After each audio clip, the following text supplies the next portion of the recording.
Boa tarde, pessoal, tudo bom? Então, mais uma aula hoje e a gente vai ver a continuação daqueles teorias geopolíticas, né? E uma continuação, não tá no texto 3 do Vanderlei Messias da Costa, né? Que ele viu primeiro o poder marítimo lá do Merhan, depois o poder terrestre com Mackinder, não é isso? E para fechar, eu peguei o capítulo do Leonel Italcio Melo, lá de Quem Tem Medo da Geopolítica, para pegar um terceiro autor muito importante.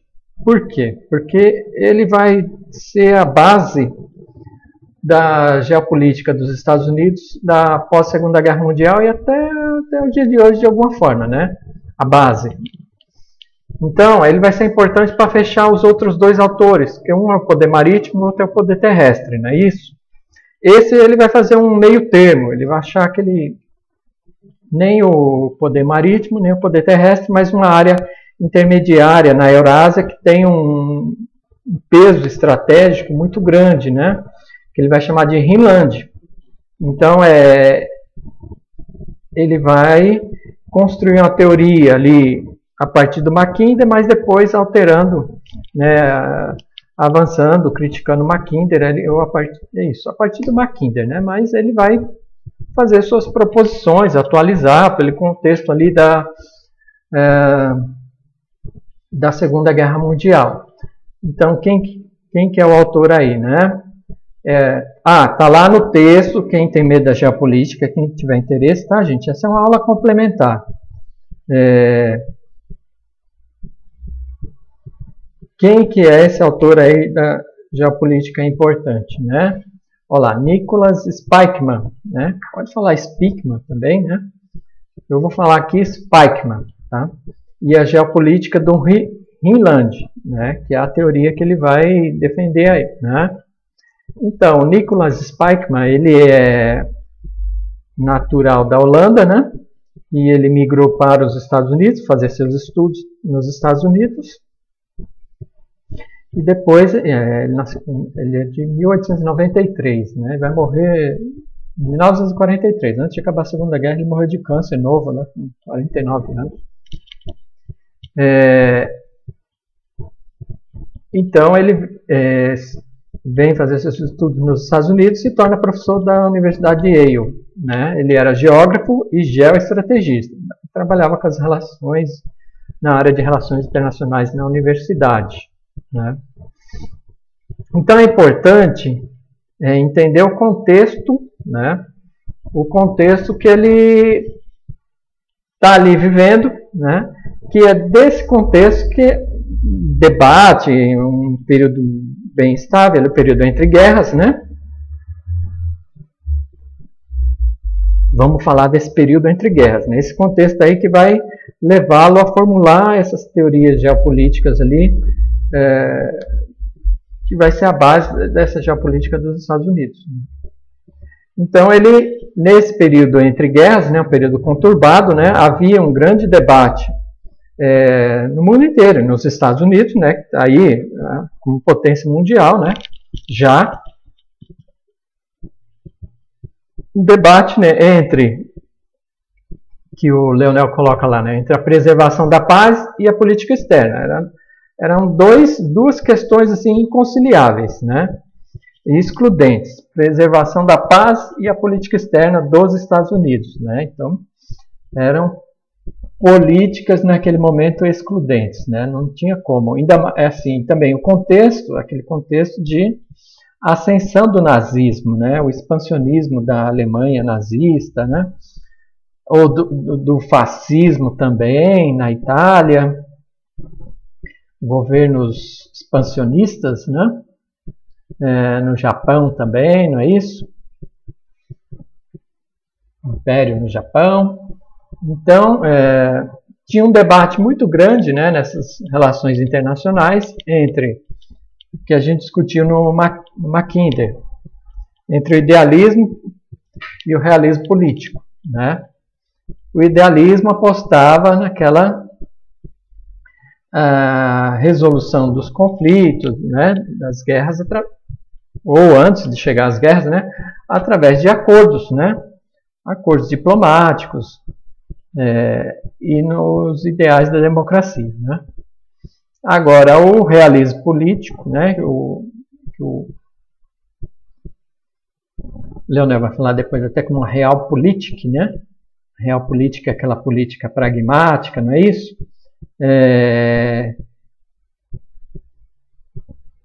Que aposta, o país tem que se armar mesmo, há relações de poder, né? E no final, o que vai garantir é o poder militar mesmo desse país, né? Então, havia esse debate entre os idealistas, né? Que ele coloca até o idealismo wilsoniano aí no texto, né? Que era o presidente Woodrow Wilson, que foi um dos proponentes da Liga das Nações, não é isso? Que não conseguiu resolver os problemas aí pós Primeira Guerra Mundial, né? O próprio Estados Unidos não aderiu à Liga das Nações, até por essa posição aí também do realismo político, né? Então, os idealistas apostavam nesse sistema de segurança coletiva, né, de um grupo de países que iam procurar resolver esses problemas através de uma liga, né, ou Sociedade das Nações, naquele período pós-Primeira Guerra Mundial, de uma forma pacífica diplomática. E os realistas, né, política lá, apostaram na política de poder mesmo, né? A segurança do país e o interesse nacional, né, eles vão ser garantidos, em último caso, pelo poder de você se impor sobre lá interesses diferentes, né, estratégias diferentes colocados nesse momento crucial aí, né, de formação de blocos, de aliança entre países ali, né? A Primeira Guerra Mundial foi uma guerra não resolvida, não é isso? Ela terminou, mas não se resolveram os problemas de disputas territoriais, de poder na Europa, né? Sua expansão ali, resultantes do imperialismo que a gente viu no Mackinder, não é isso? Então, dentro desse conflito aí entre idealismo e realismo aí político, aí desse momento das relações internacionais, né? Que eles existem até hoje, a política externa também desembocou em outro debate, né, que já vinha lá nos Estados Unidos. Uma posição isolacionista, não intervir nesses conflitos mundiais, né, apostar na questão da resolução coletiva pela Liga das Nações ou outra organização que surgia aí entre os países, né, para colocar ordem no mundo. E o intervencionismo, né? A gente vai falar isso mais para frente, o isolacionismo num contexto de um sistema que é mundial, como o Mackinder já colocava, global, né? E os Estados Unidos como uma potência mundial, não tem como ter uma posição isolacionista, né? A segurança vai vir pela intervenção, né? De países beligerantes, né, que vão contra os interesses aí desses países potências, né? Ou esse oligopólio de potência aí que controla o poder mundial, né? Então, o intervencionismo é essa real política que tem que intervir, em último caso, é o poder militar mesmo que vai garantir os seus interesses, né? A posição do Spikeman é bem de intervenção mesmo, né? Tem umas passagens do texto, né, que é explícito isso, né?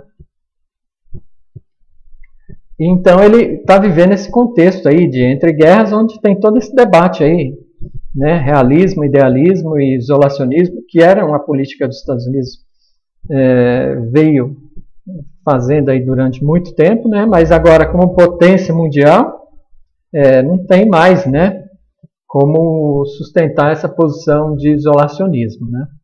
Então, coloca aí ó, no texto, né, esse debate influenciou o Spykman, né, adepto aí do realismo político e do intervencionismo, né, na questão da política externa dos Estados Unidos, né. Como que ele enxerga esse sistema, né, essas relações internacionais, né. O sistema é um sistema internacional, como o Mackinder já colocava, né, um país não tem mais jeito, né, o mundo está integrado, o conflito em qualquer local, qualquer região do mundo vai afetar o conjunto das relações políticas, né, nesse sistema mundial, não tem muita escapatória, né. Então é um sistema mundial anárquico, né, e que ele tende ao conflito. Então, ele é belicoso, né, por natureza, como ele vai colocar lá na frente, né, na visão dele, tá certo, gente? Então, um sistema mundial aí composto de vários países, né, onde cada um tem sua autonomia, seu poder e a ordem interna, mas do ponto de vista da política externa, ele está vendo um sistema anárquico mesmo, né? Cada um busca seus interesses e no final se impõe à força, né? Então isso resulta em conflitos contínuos, né, nesse espaço mundial. E aí, né, o Spykman coloca também, é anárquico, mas não é caótico, né? Esse sistema mundial ele é dominado, né, controlado por um oligopólio de potências, né, que acabam colocando seu interesse aí, seus interesses, né? Então ele é anárquico, mas ele é hierarquizado por esse sistema, né? Por esse oligopólio dessas potências, não é isso? As 7 potências lá, da Europa Ocidental ali, e nesse Japão e Estados Unidos, né? Ascendendo, aí, se consolidando como potências mundiais. Então ele traz, né, uma base aí meio do realismo hobbesiano, né, e maquiavélico. Então esse realismo hobbesiano aí que o Leonel está colocando, né, é no sentido que esse sistema ele tende por natureza, né, aos conflitos, né. Então é estado de natureza, né, que o Hobbes colocava, né. Então esse sistema mundial ele tende naturalmente ao conflito, né. Ele fazia uma metáfora aí, o Spykman, né, sistema mundial como uma mesa de bilhar, né. Necessariamente essas bolas de bilhar elas vão se chocarem aí nesse tabuleiro aí, né, e vão ter consequências aí dentro desse tabuleiro. Então ele via, né, de uma forma bem pragmática mesmo, né, isso é um sistema que tende ao conflito, né, sua própria natureza de como que ele é organizado, né, e também uma influência maquiavélica. Em que sentido, né? O que os Estados Unidos deveriam fazer para conservar ou ampliar o seu poder, né? No sentido de manter o seu poder aí nesse espaço mundial como potência, né? A segurança e a autopreservação do Estado, né? Eu vou pegar um trecho aqui do Spykman aqui, ó, uma visão bem pragmática. Vamos ver aqui, ó.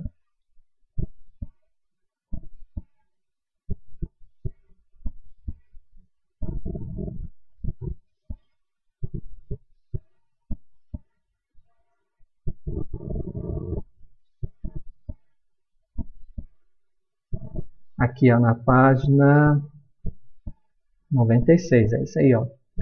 Então aqui, ó, essa citação aqui, ó, né? Na sociedade, ele tem 2 obras, né, gente? Ele tem 2 obras aqui, ó, que ele morreu cedo, né? Olha lá. Ele tem essas 2 obras, ó. Aqui embaixo, aqui no rodapé, ó, Nicholas John Spykman, né? Estados Unidos frente ao mundo, tá? A edição aqui de 44, mas em inglês lá, a original é de 42, né? E a outra, já depois que ele morreu, saiu um ano depois que ele morreu, a Geografia da Paz, que a gente vai falar dela já já, né? Então ele tem essas 2 obras principais aí né, sobre a geopolítica, tá certo? Principais, inclusive foram só essas duas, mas essas principais, né? Então, voltando ao trecho, ó, um pouquinho da visão dele ali, né, que o Leonel está citando, ó. Na sociedade internacional são permitidas todas as formas de coerção, inclusive as guerras de destruição. Isso significa que a luta pelo poder se identifica com a luta pela sobrevivência, né? É bem uma coisa hobbesiana mesmo. Assim sendo, a melhoria das posições relativas de poder converte-se no desígnio primordial da política interior e exterior dos Estados. Tudo mais é secundário, porque em última instância somente o poder permite, né, realizar os objetivos da política exterior. Poder significa sobrevivência, aptidão para impor a própria vontade aos demais, capacidade de ditar a lei aos que carecem de força e possibilidade de arrancar concessões dos mais débeis. Quando a última forma de conflito é a guerra, a luta pelo poder se converte em rivalidade pelo poderio militar em preparação para a guerra. Então, é uma visão bem, né, assim, pragmática, né, essa realismo político, assim, ofensiva, né, uma posição bem assim, os mais poderosos eles têm se impor, né, sobre os outros, colocar ordem em seus interesses, né, e acabou. Além desse hobbesianismo maquiavélico, pode até falar um darwinismo, né, aqueles mais poderosos têm que se impor mesmo, e os que vão sobreviver, né, é uma questão de sobrevivência. Então, em último caso, a guerra vai garantir aí essas disputas de poder. E aí o país tem que se preparar para isso. O isolacionismo não vai resolver, né?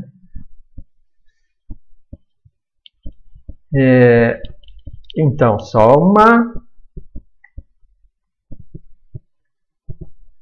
aí um exemplo, né, dessa posição dele bem explícita mesmo, né, do poderio mesmo americano, e é isso aí. Olha lá, o que mais? Os partidários do isolamento, né? Os Estados Unidos estariam protegidos, né? Então lá o argumento, né? Um dos argumentos dos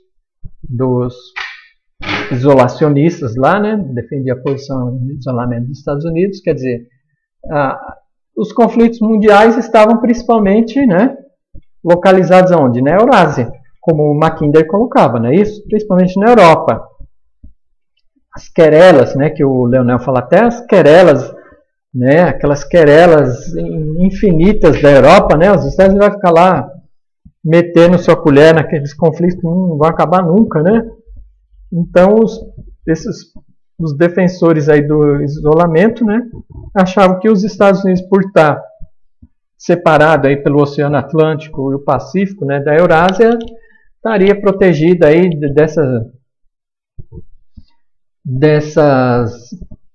desses conflitos infinitos aí na Eurásia, né? E a defesa, então, deveria ser no continente americano, né? E não intervir política de alianças, né, com os países da Eurásia, né?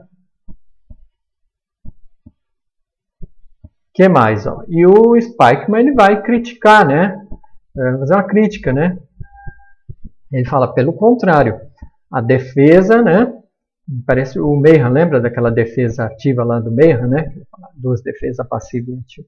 A defesa dos Estados Unidos tem que estar do outro lado do Atlântico, né? Lá na Eurásia, lá nas bordas da Eurásia, para quando chegar no próximo ao seu território, não tem muito mais o que defender, não, né? Então teria duas linhas de defesa. A primeira lá nas bordas da Eurásia, né? Tanto do lado da Europa quanto do lado lá da Ásia, né? A defesa, alianças, as ilhas ali oceânicas também, né? Envolvendo as ilhas oceânicas, formando essa linha de defesa, a primeira, e a segunda no continente americano, né? A defesa deveria se situar do outro lado dos oceanos, não no continente americano, né? Então, a posição dele de intervencionismo mesmo, né? O que mais? Ó? Qual que é a estratégia, né? Enquanto a... Você vai ver isso melhor para frente, né? O interesse de manter divididos, né, aqueles países, não...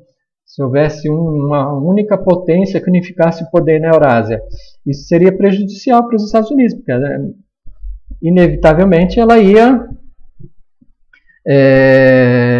ocupar espaço, ocupar o poder mundial, né, por estar naquela localização estratégica da Eurásia, e ia tirar poder dos Estados Unidos, que está ascendendo, consolidando como potência mundial, não é isso? Então, o interesse dos Estados Unidos era que aqueles países da Eurásia continuassem divididos, né? Não houvesse essa unificação do poder ou de uma confederação que ia mais à frente entrar em choque com o expansionismo dos Estados Unidos, né? Na visão dele. Então, enquanto eles estivessem divididos ali, um poder compensando o outro naquele jogo de equilíbrio, né, de poder, não teria nenhuma potência mais forte, né?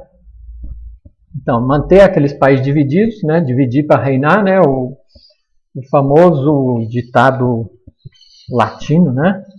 Da época do Império Romano, né? Dividir para reinar. Então, enquanto eles estivessem divididos ali, mais ou menos ali compensado, né? Os poderes entre eles, né? Então, não ia ter uma confederação ou uma potência que controlou tudo. Isso seria melhor para os Estados Unidos, né? Manter os países ali mais ou menos divididos, né? E os poderes também, um equilíbrio desses poderes na Europa e na Ásia, né? E a hegemonia indiscutível, né? Dos Estados Unidos no hemisfério ocidental, quer dizer, no continente americano, né?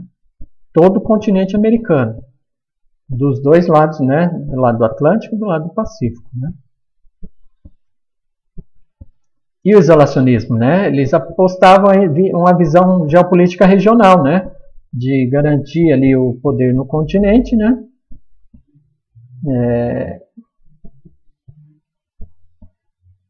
Eles viam, né? Então, o isolacionismo lá, né? Essa visão geopolítica regional, região assim continental, né? No caso, né? Manter sua defesa no continente, enquanto o intervencionismo, né? E o Spykman também era adepto aí, né? Do intervencionismo, né? Eles já não eram a visão da geopolítica regional, mas sim de uma visão da geopolítica mundial, né? Nesse sistema mundial. Mas não dá para, não existe mais essas economias regionais. Elas estão articuladas, existe, mas só que elas estão articuladas na economia global, né? Então não funciona mais com base em economias regionais, mas um espaço mundial onde um acaba interferindo nos outros, hein? Ainda mais no jogo dessas potências mundiais, no oligopólio dessas potências mundiais. As duas guerras mundiais são um exemplo disso, né? A disputa entre essas potências por espaço de influência, né, de territórios aí no mundo inteiro, desembocou nesses conflitos mundiais, né, e outros conflitos menores que já vinham acontecendo, regionais, né, no mundo todo. Bom, e aí, o que mais, né? Então ele vai, estratégia americana na política mundial, né? Ele vai ter como base, né? Vai tomar como base. Por isso que o Mackinder era importante, que a gente falou na aula passada, né?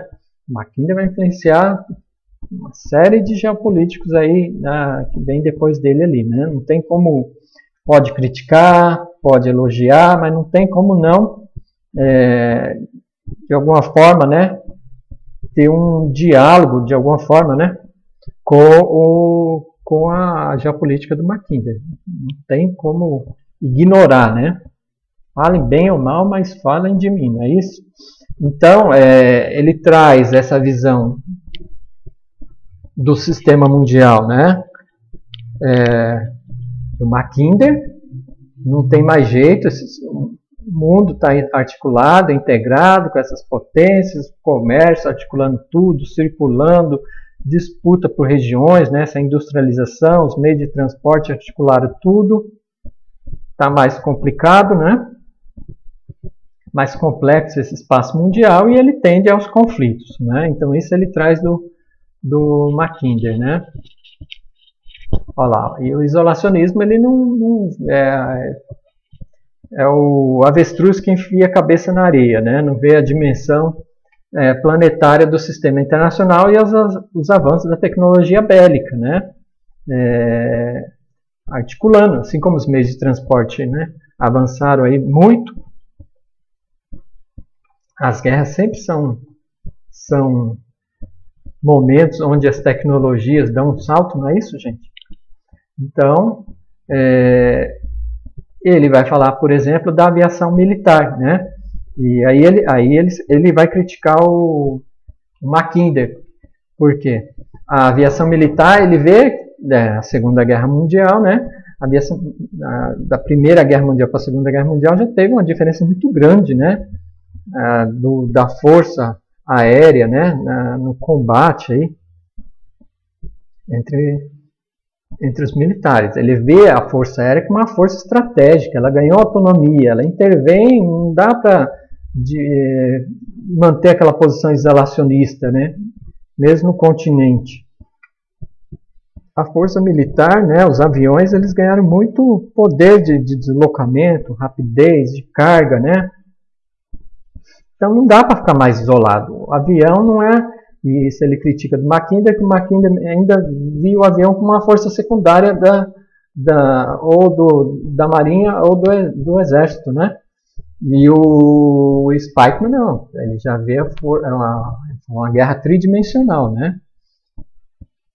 Marinha, Exército, Aeronáutica, então não é a força mais complementar, secundária, né?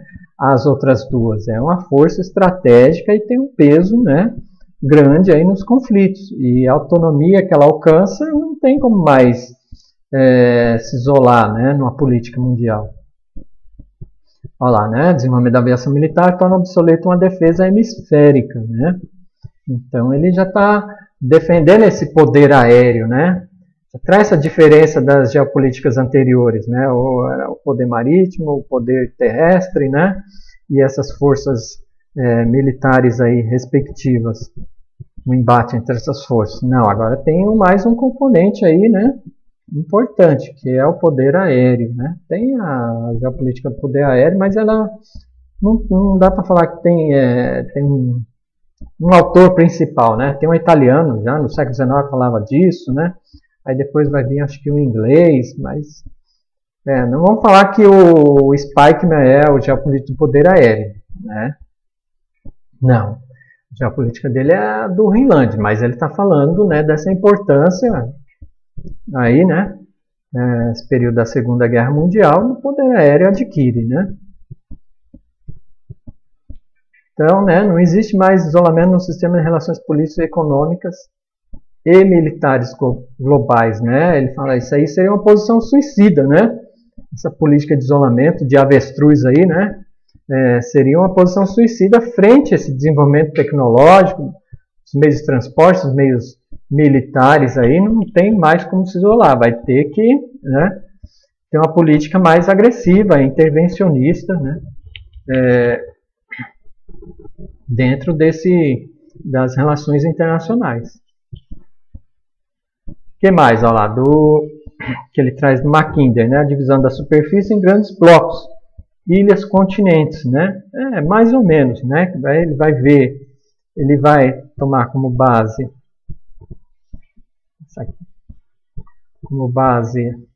olha lá, do Mackinder, né?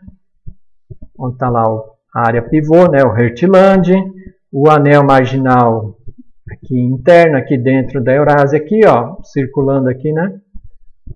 Rodeando aqui o Heartland, a área pivô, né? E o anel aqui, ó, insular externo aqui, ó, pegando as Américas, a África subsaariana, aqui a Austrália, né?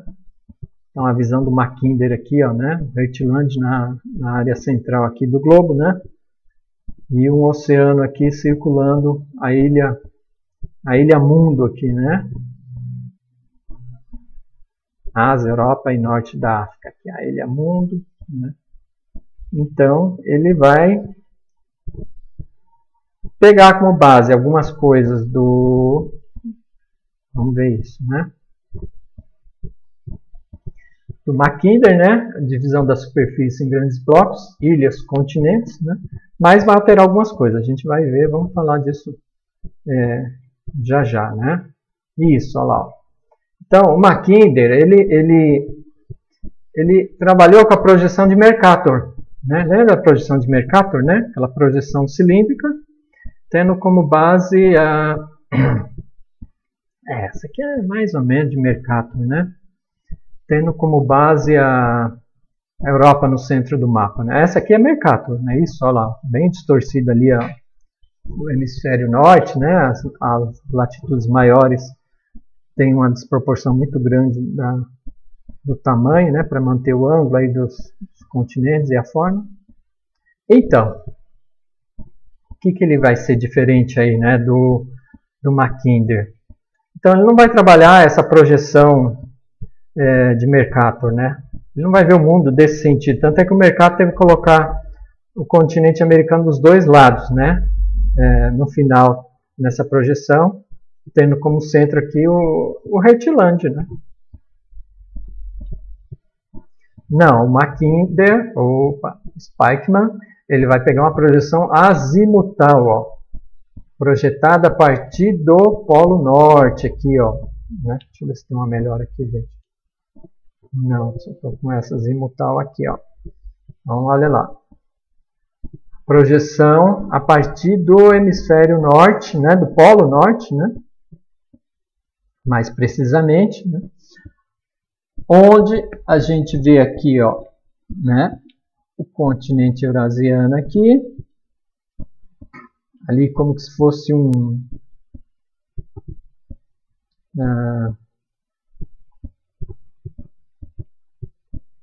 diferente para o outro aqui, né? Ó, a Eurásia aqui desse lado, ó, e aqui a América do Norte desse lado aqui, ó, né?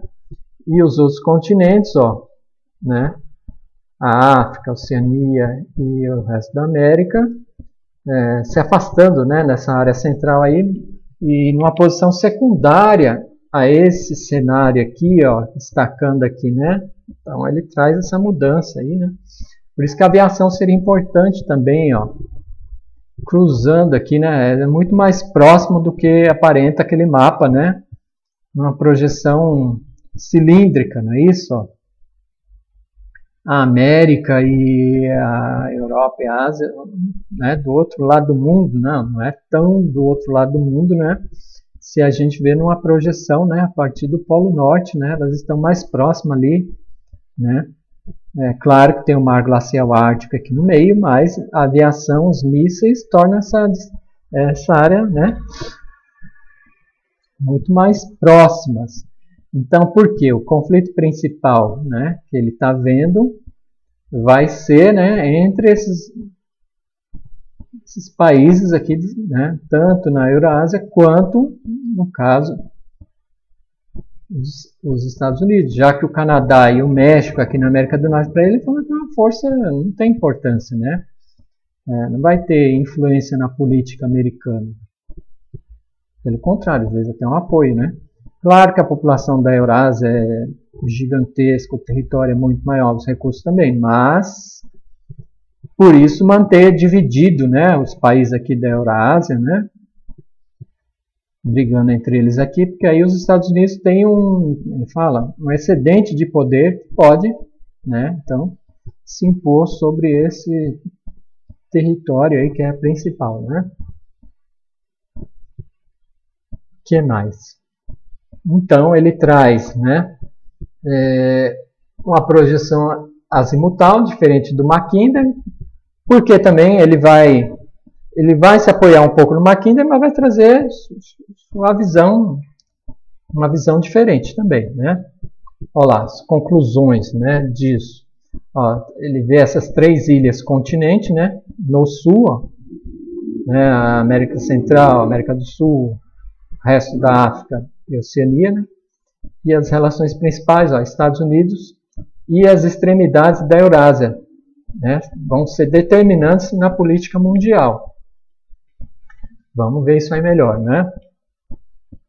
E os Estados Unidos, então, ele tem uma situação política, né? Exclusividade de sua situação geopolítica, né?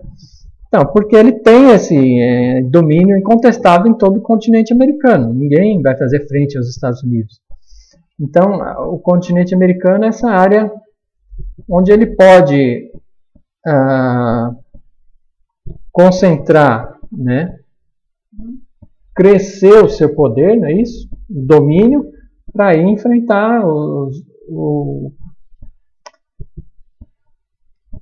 peso maior político dos conflitos, né, na Eurásia. Então, os Estados Unidos, claro, exclusividade da situação geopolítica dos Estados Unidos, né, essa bioceânica aí, né, uma extensão territorial continental, saída para 2 oceanos, né, uma população grande também, território, tecnologia, tudo bem. Mas ele fala, a Eurásia é 3 vezes maior, a população 7 vezes maior, né? Os recursos também. Então, não tem comparação se uma Eurásia unida, né, competir com os Estados Unidos. Mas, uma Eurásia dividida e dá para os Estados Unidos exercer sua influência, né? Então, olha, ele vai ver esse contexto geopolítico, né, que ele enxerga, ó, é um cerco dos Estados Unidos e a Eurásia, ou da Eurásia em relação aos Estados Unidos. A história aí, nesse contexto aí que ele vive, que está se configurando, né, aí terminada a Segunda Guerra Mundial, ou os Estados Unidos cercam a Eurásia, ou a Eurásia cerca os Estados Unidos, né? Definiria no século XX a política mundial, não é isso? E aí, então, ele vai enxergar 2 variáveis nessa política aí mundial, né? Olha lá, o que a gente já tinha falado, né? Europa, dominada por um único poder, né? Por um único país, ali controlasse tudo, uma federação, ou um país ali imperialista que unificasse tudo pela força, quer dizer, com os recursos, o tamanho da população ali na Eurásia, não teria para ninguém, né? Os Estados Unidos ia ficar subalterno a esse poder aí que surgiria na Eurásia, né?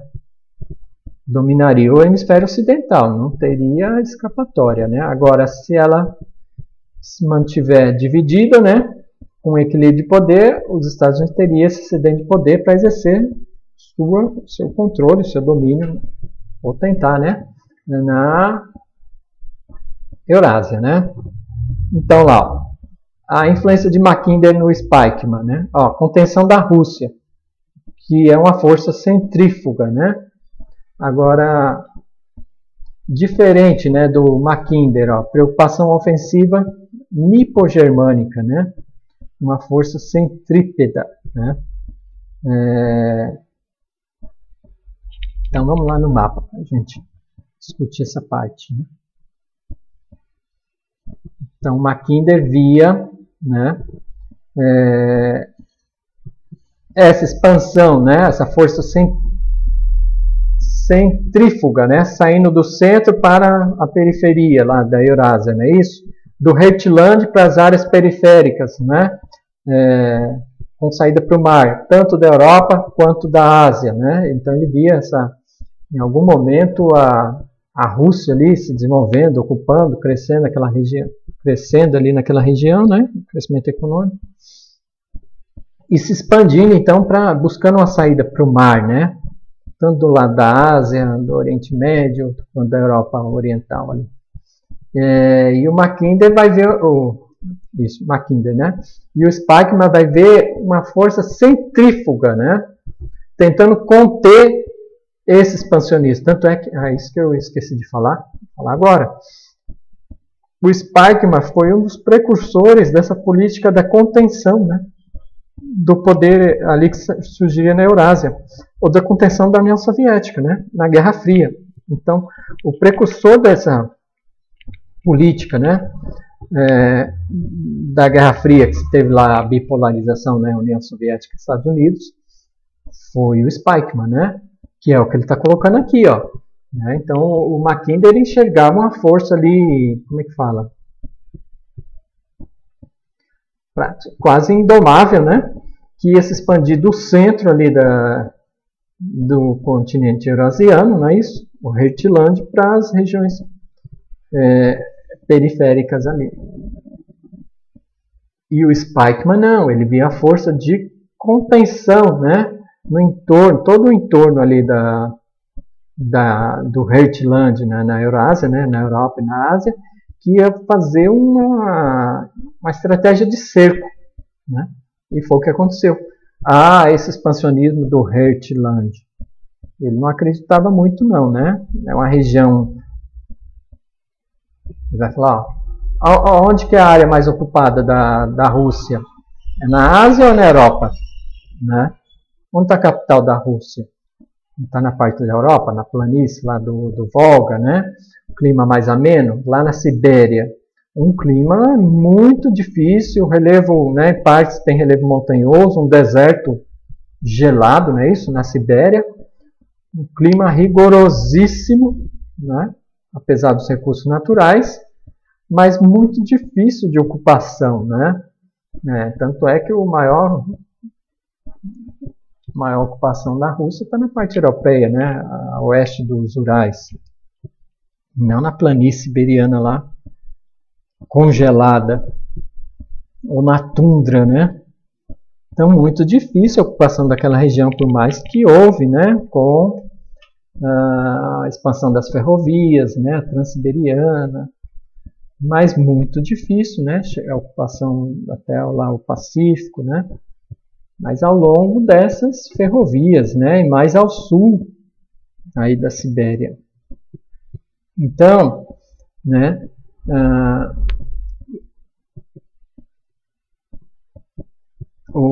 Ele tem essa influência do Mackinder, né? No sentido de uma força centrífuga que sairia ali do Hertland, né? E teria que ter alguma contenção da Rússia, mas diferente do Mackinder lá, preocupação ofensiva nipo-germânica, uma força centrífuga. Ele fala, os conflitos mundiais, os principais aí, saíram não do Hertland, saíram ou da Alemanha ou saíram do Japão, né? Essa área ele vai chamar do Rhinlândia, a gente vai ver já, né? Não saíram do Hertland necessariamente, saíram ou da França ou da Alemanha, né? Ou do Japão lá do lado do Pacífico, né? E não necessariamente do Hertland. Então, né? Lá, ele está preocupado, né? E é a guerra que vai vir, né? O eixo lá que vai se aliar, não é isso? Alemanha, Japão, depois a Itália. Mas aqui no caso, principalmente, né? As potências lá do lado do Pacífico, o Japão. E do lado aqui do Atlântico, não é isso? Na Europa, a Alemanha nazista. Então ele não está vendo. Claro que o Mackinder falava da Alemanha também, né?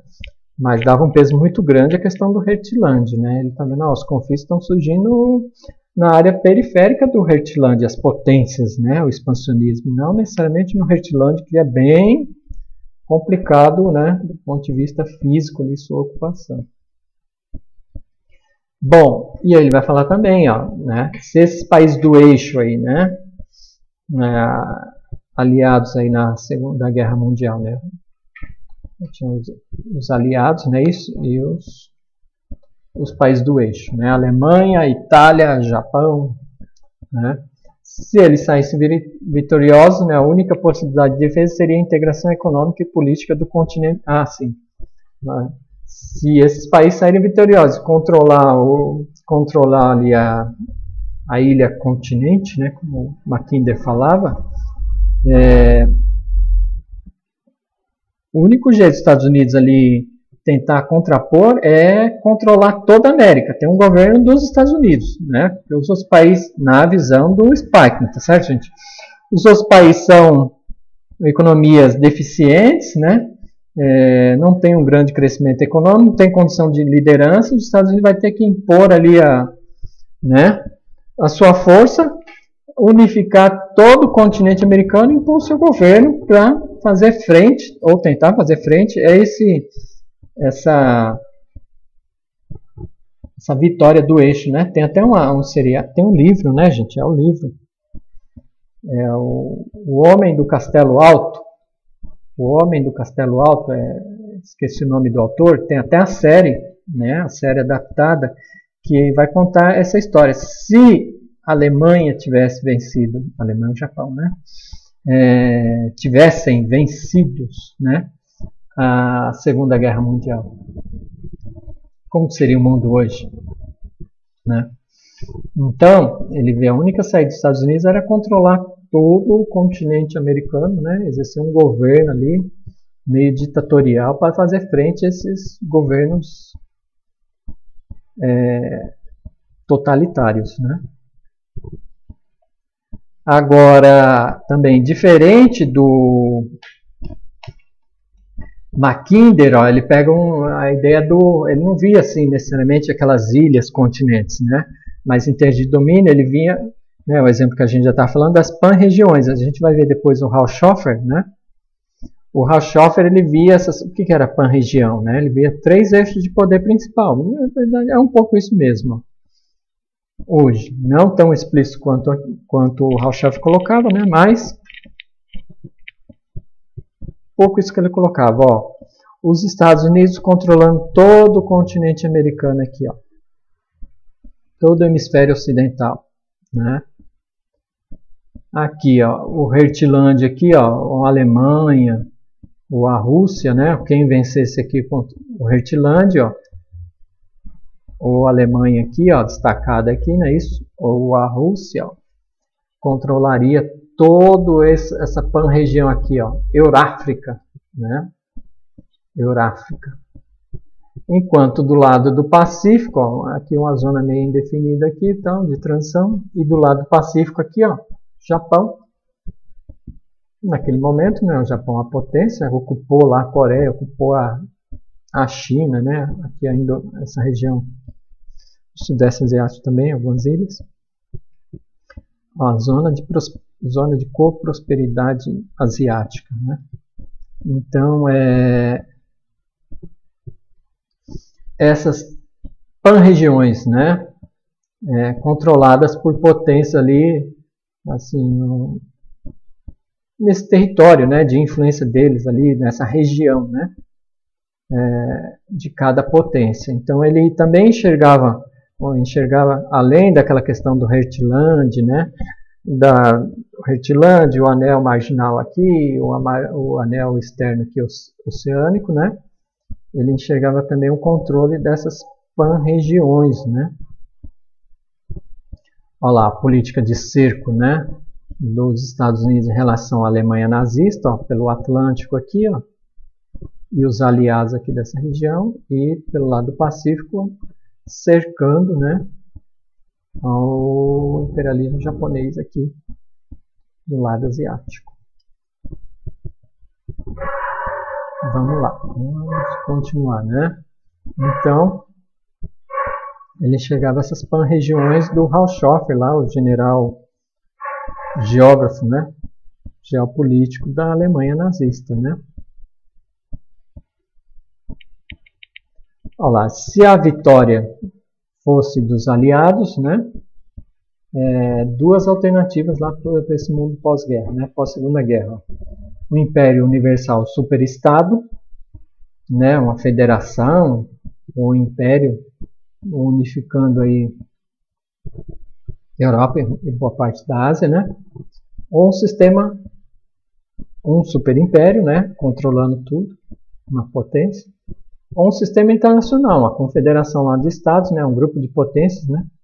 E aí os Estados Unidos teria mais chance, aí, um equilíbrio de poder, né?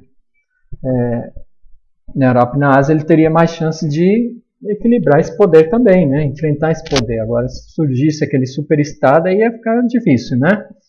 Então, os Estados Unidos sempre vai investir, né, em alianças, em influências, né, contrabalançar, né, o poder de algum país ali ascendente. Né? Isso aconteceu, por exemplo, o Japão como uma potência na Ásia ali ascendendo, os Estados Unidos procuram o quê? Fazer uma aliança com a China, não é isso? Depois, a China ascendendo como uma potência mundial hoje, o Japão tem uma aliança com quem? Com o Japão, Os Estados Unidos têm aliança com o Japão, não é isso? Para contrabalançar o poder, e a Coreia também, né, e outros países menores lá, para contrabalançar o poder chinês hoje, né? Então ele sempre busca esse jogo de alianças, dividir o poder desses países na Eurásia para que nenhum controle, né, toda essa região, porque aí ficaria difícil, né? Então, o que mais, ó? E aí, a hegemonia dos Estados Unidos, né, o que ele defende, né, essa segunda linha de defesa, não, a primeira linha de defesa estaria nas bordas da Eurásia, né, como a gente já tinha falado. Essa política de contenção, né, do poder ali que surgiu naquela região. E a segunda linha de defesa aí sim no continente americano, né, Mediterrâneo americano lá, né, no Atlântico, principalmente naquele momento. Então ele vinha, não, a primeira linha de defesa tem que estar nas bordas da Eurásia, cercando o Hertland, ou outro país ali da periferia do Hertland, como a Alemanha, né? E aí a segunda linha sim no próprio continente, né? Bom, isso foi o primeiro artigo dele lá, né, de 42. Agora, o segundo artigo, que já é póstumo, né? Um ano depois da morte dele, ó, que é a Geografia da Paz, aí ele já vai trazer mais elementos lá, vai contrapor mais ainda o Mackinder. Aí que vai surgir realmente a teoria dele de geopolítica, né? A teoria do Rhineland. Ó. Então, esse momento, 2 anos depois, mais ou menos, né? No decorrer da Segunda Guerra Mundial, não é isso? Avançando ali o conflito, então ele testa as ideias do Mackinder, né? Lá o Hertland, o anel interior, né? O anel marginal e o anel externo, né? Então ele vai testar essas ideias, né? E ele vai, então, olha lá, ele vai substituir esse anel interno pelo conceito do Rhineland, né? Que é esse território anfíbio, ó, né? Uma área tampão entre o poder terrestre e o poder marítimo. Vamos lá, vamos no mapa aqui ver isso melhor, né? Opa.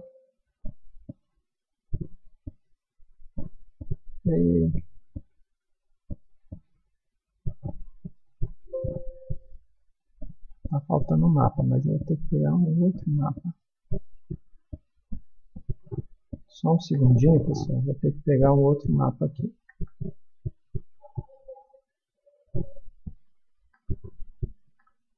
Aqui, pessoal. Então, aqui está o mapa, né? Não. Aqui, ó, o Hertland. Ele mantém o Hertland, né? O Spikeman. Hertland aqui no centro da Eurásia, né? E onde era esse anel marginal, ó, rodeando, né, o Hertland, você tem o Rhineland, desde a Europa Ocidental, né, Oriente Médio, sul da Europa, Oriente Médio, né, sul da Ásia e o extremo, né, asiático aqui, ó, leste da Ásia, não é isso? Agora você tem aqui, ó, os continentes e ilhas, offshore aqui, ó, continentes e ilhas, ó, né, Grã-Bretanha, África, Oceania e o Novo Mundo aqui, né, da América. Então, o que ele está vendo, ó? Ele vai falar, a área mais importante não é o Hertland, é a área que contém o Hertland, ó, que pode conter, né, a expansão do Hertland aqui, cercar o Hertland, que é o Rhineland, ó, essa área anfíbia, essa área tampão aqui, ó, né, por isso que os Estados Unidos vai buscar fazer um conjunto de alianças para conter esse expansionismo. Essa é a área estratégica. Aqui saíram os conflitos mundiais, o Japão, a Alemanha, a França napoleônica, né, Os conflitos principais, não é a Inglaterra, né? A Inglaterra é aliada dos Estados Unidos, né? Então, os conflitos mundiais saíram do Rhineland, não do Hurtland, né? Então essa é a área estratégica aqui, ó, que vai conter a expansão do Hurtland, né? Essa área anfíbia aqui, ó, que pode penetrar para o interior, quanto, né, tem essa saída marítima. Então essa área importante, né, que é o Rhineland, aqui que os Estados Unidos vai buscar, então, colocar a sua linha de defesa aqui, ó, buscando alianças, né, ou ilhas nesse território, como existe até hoje, né. A política de contenção estava nesse território estratégico aqui do Rhineland. Não Hurtland, que, não, apesar do potencial dele, mas tem outros grandes problemas, né, de ocupação desse território também, né. Então não era como o Mackinder colocou, né, mas sim, e na visão dos Estados Unidos, claro, né, ele vai buscar essa vou voltar aqui, cadê outro mapa aqui? Essa posição, né? Aqui, ó.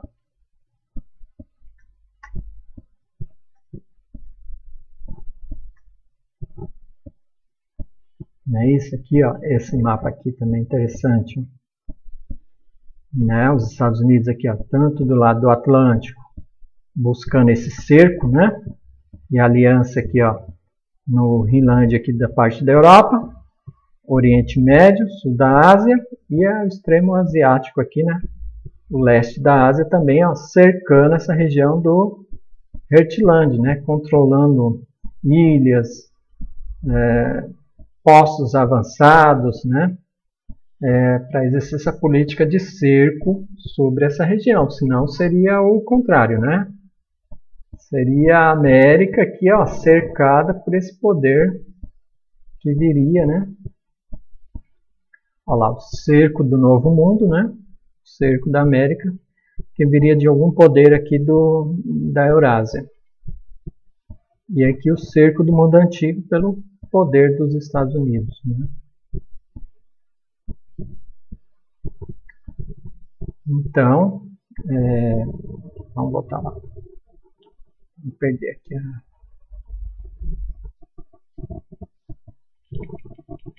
Ele vinha, né, diferentemente do Mackinder, né, o Rhineland seria a área estratégica, né, não necessariamente o Hurtland, né. Olha lá, a planície siberiana não se tornou um polo de poder mundial, né, mas ele via esses três polos, né, da América do Norte, da Europa Atlântica e do Extremo Oriente lá com, né, os dois últimos no Rhineland, né. O Japão, principalmente a Alemanha, né. E aí o que a gente já tinha falado, né, o poder da União Soviética não estava na planície central lá na Sibéria, mas do lado europeu, né. Olha lá, também ele vai negar, né, mais ou menos, né, negar a rivalidade entre o poder terrestre e o poder marítimo, né. Olha lá, a Inglaterra fez aliança com a Rússia, não é isso? Na Primeira, na Segunda Guerra Mundial, né, por exemplo, né, com o país do Hurtland, um país do poder marítimo e poder terrestre, né.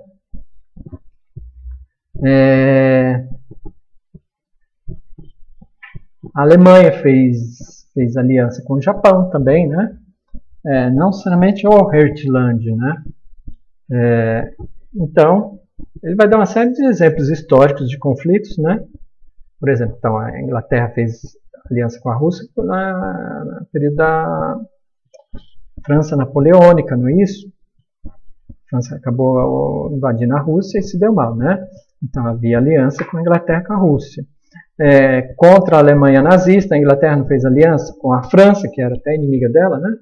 E com a União Soviética. Então, não quer dizer que o Hurtland ali, né, era uma força inevitável, né? E que havia esse poder, esse conflito já definido, né, entre um poder marítimo e um poder terrestre. Não necessariamente, né? Isso ao longo da história foi, dependendo ali a momento, uma aliança diferente, né?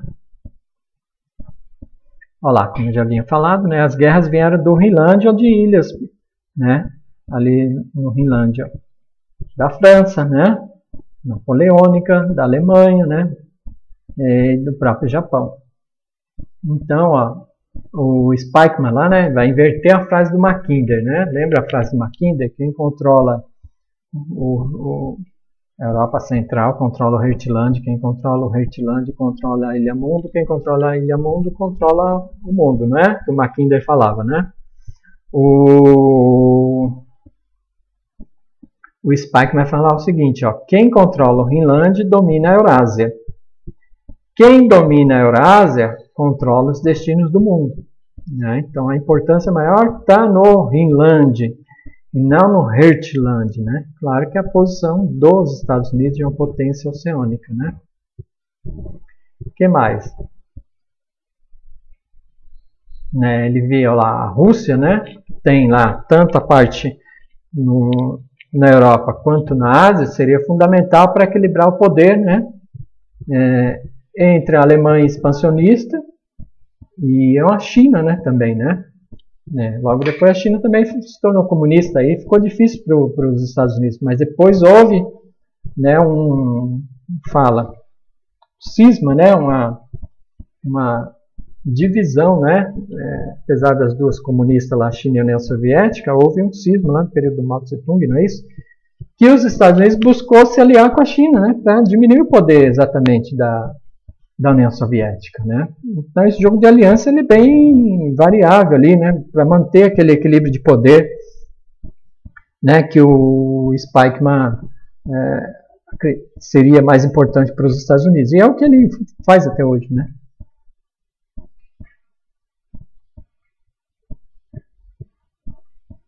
Olha lá, mas a polarização do sistema internacional no período da Guerra Fria, né? E implode a aliança lá anglo-russo-americana, né? A Rússia vira União Soviética e aí é quase aquela ideia do Heartland mesmo, né? Vai buscar uma expansão tanto para o leste da Ásia, não é isso? Sul da Ásia, região do Cáucaso, vai unificar aqueles países ali do Cáucaso, né? Na União Soviética e do leste europeu e o Báltico também, aquelas repúblicas do Báltico, não é isso? Letônia, Estônia, Lituânia. Isso influencia sobre o leste europeu. Aí a coisa ficou complicada, né? Para os Estados Unidos. Parecia que o Heartland ia avançar, não é isso? E aí esse vai ser o contexto da Guerra Fria, né? A política de contenção do Rinland. Os blocos de militares formados, né? Eles demonstravam isso, né? A OTAN, a OTASE, né? A do Oriente Médio também. Que mais? Então, foi nesse contexto da Guerra Fria, né? Coloca lá a confrontação de um império, né? Continental e outro insular para conquistar satélites aliados na periferia eurasiana, né?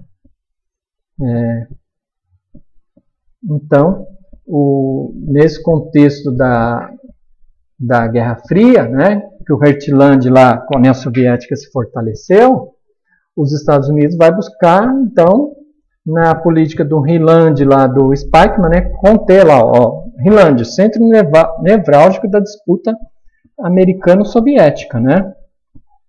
Já que o Heartland se constitui de alguma forma, né, e está exercendo uma força centrífuga ali, buscando uma saída para o mar, não é isso? Tanto na Ásia quanto do lado da Europa. A área de disputa principal não foi uma guerra entre Estados Unidos e União Soviética. Não é isso? Foi uma guerra indireta, caracterizou toda a Guerra Fria, por áreas de influência ali no Rinland, né? O centro nevrálgico da disputa americano-soviética, o Rinland, né? Toda a região ali, Índia, China, né? As Coreias, o Oriente Médio, o leste europeu, né? Toda essa região do Rinland lá ficou muito complicada, né? Disputada, tensa, né? tensa ali, Guerra do Vietnã, né? Um exemplo, Guerra da Coreia, Afeganistão, né? Olha lá, o que mais? A partir de 47, né? Isso a partir de 47 ali estabelece de fato a Guerra Fria, né? A partir do governo Truman, né? Que ele explicitamente coloca isso, né? Essa política de o inimigo agora é a União Soviética, a gente vai fazer de tudo para conter a expansão do comunismo, né? E da União Soviética.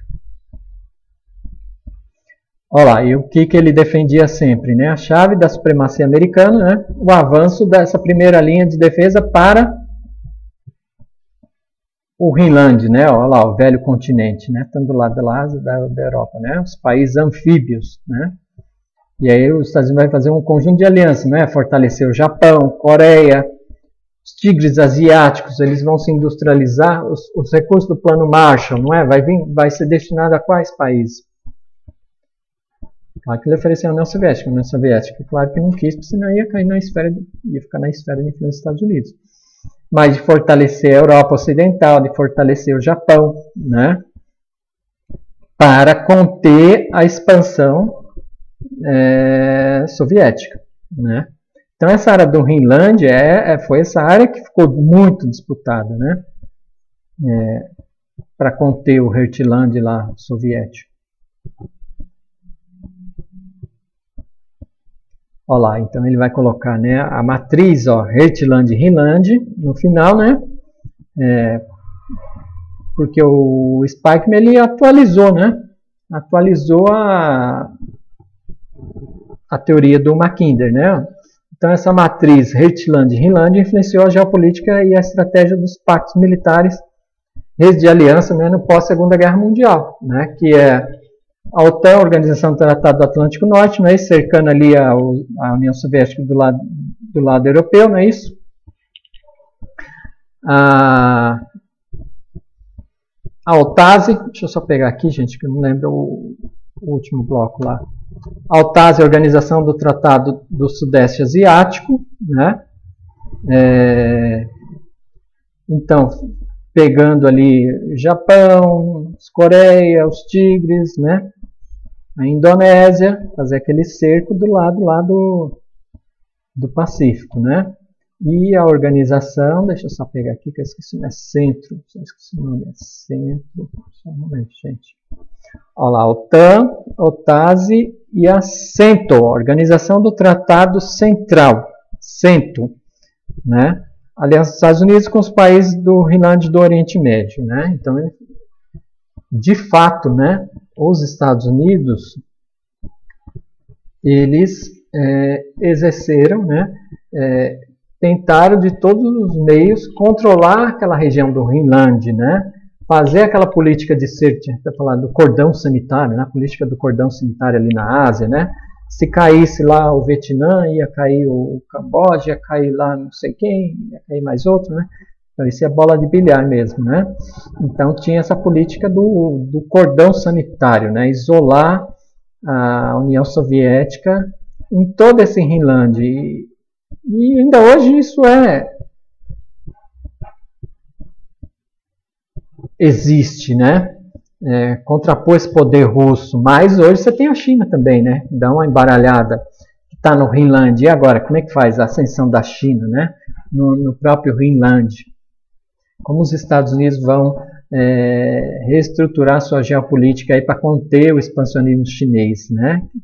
Tem essa expansão tanto continental quanto oceânica, mas hoje mais regional, né? Mas projetando aí como poder mundial de fato, né? Então, ó, essa geopolítica, tanto do Mackinder quanto do Spike, né? O Hertland e Rinland, ele influenciou toda a geopolítica aí do pós-Segunda Guerra, né? Pelo menos dos países aí desse império anglo-saxão que nem fala o Fiore, né? Então, pessoal, só para fechar essas três teorias geopolíticas, né? Não está no texto, não vou cobrar, mas só para, né, dar essas três teorias aí principais. Agora a questão é atualizar, né? Principalmente com a questão da China, né? quem está trabalhando essa geopolítica aí em relação a esse poder mundial, né, chinês, né? Qual é a geopolítica aí que se coloca? A gente vê isso aí. Ah, sim, isso que eu ia colocar. Eu vou deixar aí anexado aí no Google Sala de Aula, tá, gente? Um vídeo que é sobre a disputa entre a China e os Estados Unidos do espaço, o espaço planetário, né, em termos de satélite, né, de comunicação, de espião, né? Se na época do Mayhem lá o mar se tornou um território apropriado, né? Nesse sentido geopolítico, hoje a disputa é o espaço, né? O espaço é fundamental. E aí eu vou deixar um documentário, né? Como é que é o título mesmo? Por que os meteoros caem? Eles não caem. Por que os meteoros caem? Acho que o título é assim, é o título de português de Portugal, né? A tradução, tá?